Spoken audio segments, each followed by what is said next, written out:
I found an old VHS tape recently.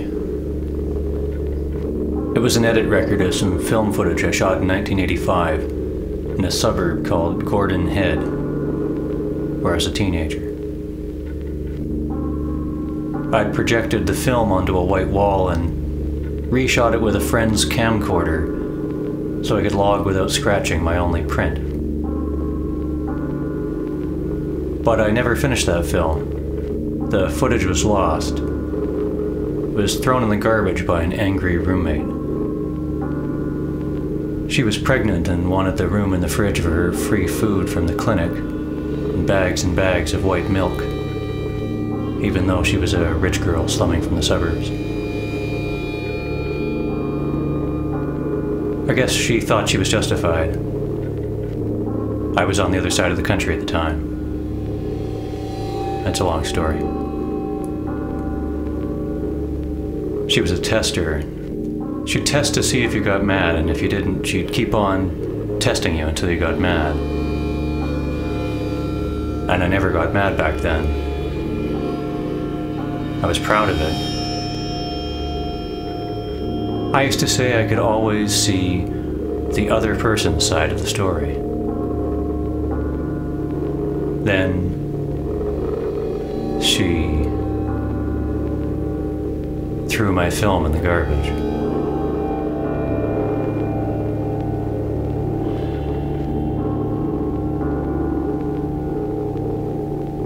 I started to make the film after witnessing the murder of a 13-year-old girl. She was shot by a sniper in the neighborhood where I grew up.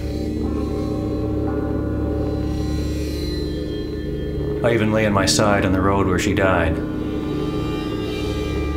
I don't know what I expected to feel. Empathy, sympathy. But it was just hard concrete.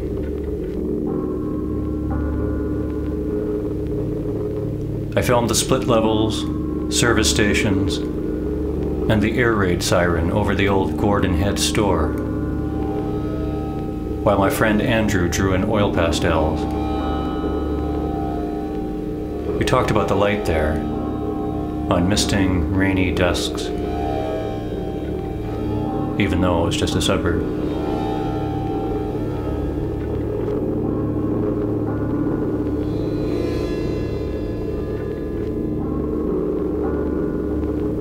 I was across Gordon Head Road, getting out of my 1964 Pontiac Canso on my old friend Dave's driveway.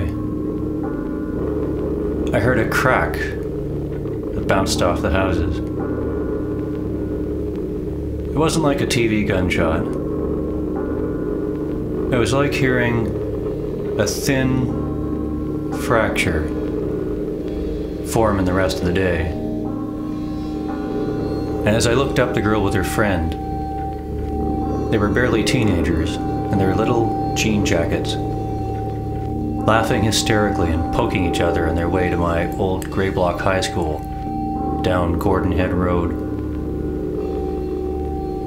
The girl suddenly jerked her head to one side and fell forward, down and down. She hit hard and skidded on the gravel shoulder. I thought it was strange she didn't put out her hands to break her fall.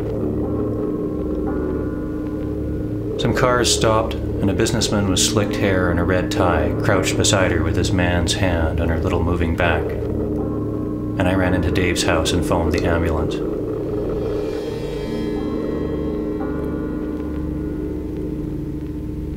I argued with the operator because there was no 911 in our city yet. And I couldn't find a phone book, but she wouldn't connect me or give me the number until I started yelling at her right into the phone that I could see out from Dave's second-story kitchen window straight down at the girl's still writhing body.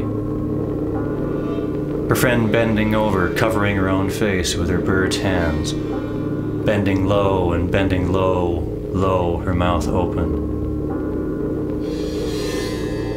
And then she connected me, and I stood and watched, and my old friend Dave there beside me, wondering, what?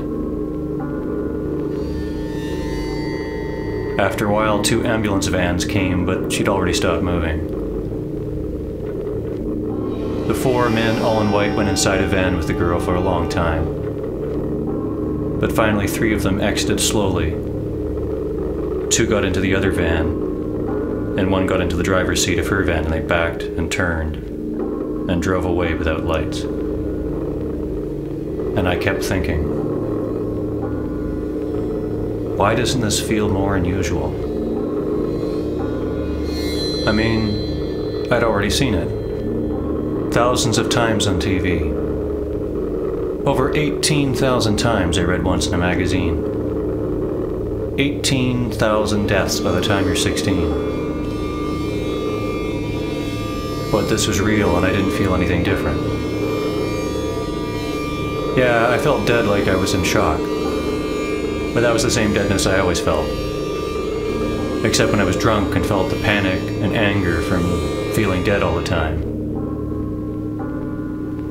Or did I just think I should feel angry or horrified or terrorized at the way things were with the nuclear end of the world? Ronald Reagan, sky blue Chevrolet wagons and all those families and all those silent houses. I used to hit things back then. I punched power poles and thick doors. The pain felt right. And for the rest of that day, I suddenly remember what happened and feel guilty. I thought it was wrong to think about other things, but I just couldn't keep my mind on it. It would move away. I wanted to think something important about it.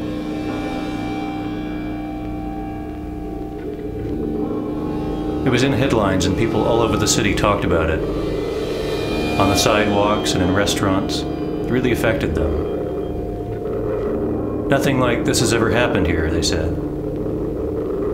And I was at the next table, but I wouldn't say anything. Just get up and leave. But at work, it turned out I was in a hair-trigger temper. And 4 days after, my boss looked at me, and I realized I'd been yelling at this guy for no good reason. And from my boss's expression, I knew. And he said gently, "Why don't you take a couple of days off?"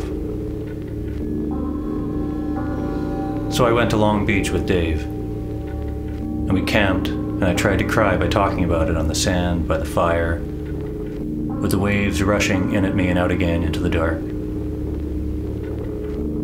And I did cry for just a second. And I felt a little better.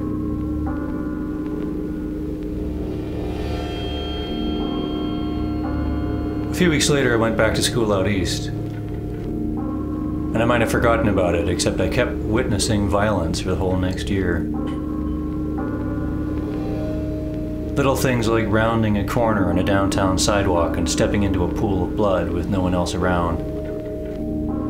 Thick and dark red stretching across from the building to the curb.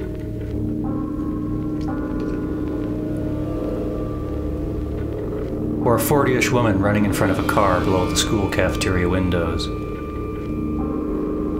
The hollow metal and stuffed pillow sound of her body hitting the hood. Her head knocking in the windshield and her being thrown 10 feet, lying in a curled, still lump.